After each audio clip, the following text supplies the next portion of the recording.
میرا نام حبیبہ ہے اور میرا تعلق لاہور سے ہے۔ میری عمر اس وقت 18 سال ہے۔ اتنی سی عمر میں بھی بہت ساری ٹھوکریں کھا چکی ہوں۔ سب لوگ اس بات کا الزام میرے بابا پر لگاتے ہیں، لیکن میں جانتی ہوں کہ میرے بابا کا گناہ صرف اتنا سا ہے کہ انہوں نے مجھے حد سے بڑھ کر پیار کیا تھا۔ ہم لوگ 4 بہنیں تھیں، میں بہنوں میں سب سے بڑی ہوں۔ ہمارا کوئی بھائی نہیں تھا، لیکن پھر بھی اماں ابا کے ماتھے پر شگن تک نہیں آتی تھی۔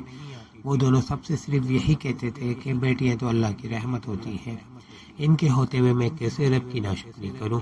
دادی اور نانی ہمیشہ ان دونوں کو کہتی تھی کہ کوئی علاج کرواؤ یا کسی پیر بابا کے پاس جاؤ، اگر اتنا نہیں کر سکتے تو کوئی منت ہی مانگ لو۔ پر ان دونوں کا جواب ہمیشہ یہی ہوتا کہ اللہ نے ہمیں اولاد دی تو ہے، ہم لوگ آخر کس چیز کا علاج کروائیں۔ ان کی ایسی ہی باتوں کی وجہ سے سب لوگ ان دونوں سے ناراض رہتے تھے، لیکن اماں ابا خوش تھے اور وہ دونوں ہمیں بہت اچھی زندگی دے رہے تھے۔ دونوں کی کوشش تھی کہ ہمیں جتنا ہو سکتا ہے اچھا پڑھائے لکھائے۔ اس وجہ سے ابا روز کی 2 نوکریاں کرتے تھے اور 5 بجے تک آفس میں ہوتے اور پھر رات 10 تک دوسرے دفتر جاتے۔ اسی طرح امی بھی صبح کے وقت ایک اسکول میں پڑھاتی تھی۔ ہمارا گزارا اچھا چل رہا تھا۔ ہم 4 بہنیں اسکول سے گھر آتی اور پھر قرآن پڑھنے چلی جاتی، وہاں سے آ کر سیدھے ٹیوشن چلے جاتے اور گھر پر بھی اماں کے پاس ٹیوشن والے۔ ایسا ہی سب اچھا چل رہا تھا کہ ہمیں اسکول سے چھٹیاں دی گئی، وہ کرونا کی وجہ سے۔ وہ چھٹیاں بڑھتی ہی جا رہی تھی۔ میں جو پہلے اسکول اور پھر ٹیوشن جاتی تھی سب کچھ بند ہو گیا اور اب ہم سب میں نے گھر ہی رہتی تھی۔ ابا دفتر جاتے اور اماں جو اسکول جاتی تھی وہ سب گھر پر سلائی سینٹر شروع کر چکی تھی۔ گھر کا بڑا کمرہ اس کے لیے مخصوص تھا۔ ہم سب بہنیں سارا دن آپس میں کھیلتی تھی، لیکن اب بور ہونے لگے تو ابا نے ہمیں گھر میں نیٹ لگوا دیا اور صبح اور موبائل اور کمپیوٹر لا کر دیا تاکہ ہم لوگ اس سے اپنا ٹائم پاس کر سکیں۔ سب لوگوں نے ابا کو بہت باتیں سنائی، دیکھو ذرا بچی کو یہ سب لا کے دے رہا ہے، دونوں میاں بیوی سارا دن محنت کر کے کماتے ہیں اور یہ اڑاتے جا رہے ہیں۔ دادی جو چاچو کے پاس ہوتی تھی وہ بھی اکثر ابا سے یہی کہتی تھی تمہاری ایک نہیں 4 بیٹیاں ہیں، ابھی ان کے لیے جوڑنا شروع کرو گے تو جہیز بنے گا۔ لیکن ابا نے کسی کی بھی بات نہیں مانی اور ہماری خوشیاں پوری کرتے رہے، اور سب کے اتنے کہنے کے باوجود کہ بچیوں پر سختی کرو ورنہ بگڑ جائیں گی، ابا نے ایسا کچھ نہیں کیا تھا۔ باقی بہنیں چھوٹی تھی اور وہ سارا دن ٹی وی اور کارٹون دیکھتی رہتی تھی اور میں موبائل کی طرف لگ گئی۔ اماں سلائی سینٹر میں ہوتی تھی اور بس ہمیں کھانا وغیرہ دینے آ جاتی۔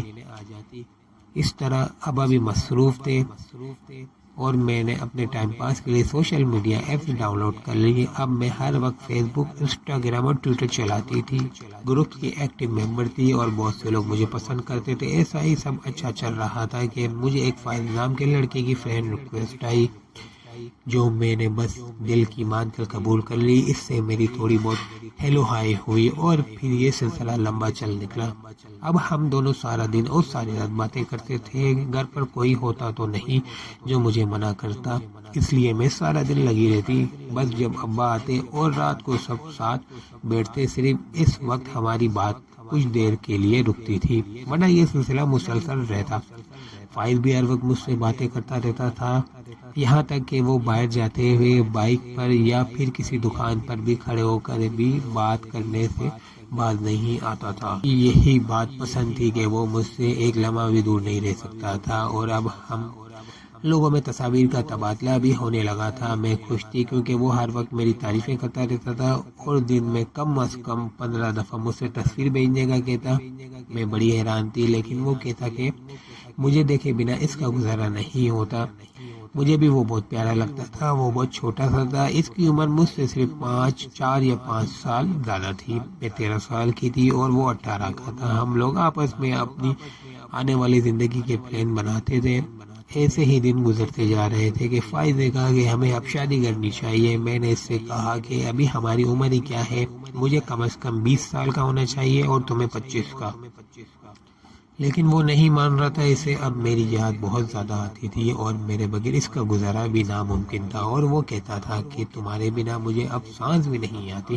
اس کی ایسی باتیں سن کر میں بے بس ہو جاتی تھی۔ میں نے باتوں ہی باتوں میں اماں ابا سے یہ بھی پوچھا کہ اگر میرا کوئی رشتہ آیا تو کیا ہوگا، لیکن اماں نے اسی وقت کہہ دیا کہ تم بہت چھوٹی ہو۔ میرے تایا بھی میرا رشتہ اپنے گھر کرنا چاہتے تھے، لیکن ابا نے صاف منع کر دیا کیونکہ انہیں میں بہت چھوٹی لگتی تھی۔ میں سمجھ گئی کہ اگر ابھی فائز کے گھر سے کوئی آتا تو اسے منع کر دیا جائے گا، کیونکہ سب کو میں چھوٹی لگتی تھی۔ اس لیے میں نے فائز کو خود ہی جواب دے دیا کہ میرے گھر نہ آئے۔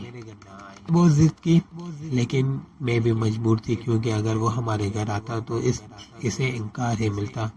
آج کل مجھے ہر ایک انسان پر شدید غصہ تھا، کیونکہ مجھے ہر انسان اپنا ضامن لگ رہا تھا، خاص طور پر اپنے گھر والے، کیونکہ ان کی وجہ سے فائد مجھ سے ناراض تھا اور اب مجھ سے دور رہنے لگا تھا۔ میں جانتی تھی کہ وہ مجھ سے پیار کرتا ہے اور میرے پاس آنا چاہتا ہے، اس وجہ سے بس وہ ایسا کر رہا ہے۔ میں بھی ساری رات اور دن روتی رہتی تھی، نہ کچھ کھاتی اور نہ کچھ پیتی تھی۔ اور پھر ایک دن فائد نے مجھ سے کہا کہ ہمیں بھاگ جانا چاہیے۔ میں نے اس بات پر بہت غصہ کیا تو وہ بولا کہ مجھے اس حال میں روتا نہیں دیکھ سکتا۔ پھر بھی بہت منع کیا تھا، لیکن وہ باز نہیں آیا اور مجھے حاصل کرنے کے لیے دلیلیں دیتا رہا۔ اب ہمت آ رہی تھی اور 3-4 مہینے بعد آخرکار رضامند ہو گئی اور میں نے فائز کے ساتھ بھاگنے کا فیصلہ کر لیا۔ میں نے اسے کہا کہ میں آ جاؤں گی اتنی دور سے، لیکن تمہارے پاس آنا کیسے ہے؟ تو وہ بولا وہ خود ہی میرے گھر آ کر لے جائے گا اور رات کے وقت میں بس باہر آ جاؤں۔ میں بھی مان گئی اور میں روز تھوڑی چیزیں نیچے گارڈن میں چھپا آتی تاکہ جب میں بھاگوں تو کسی کو بھی شک نہ ہو، اور اس طرح ایک رات کا پلان پکا ہو گیا۔ اور اب جب فائز باہر آیا تو میں جلدی سے گارڈن سے چھپا ہوا سامان لے کر اس کے پاس پہنچ گئی اور گاڑی میں بیٹھ گئی۔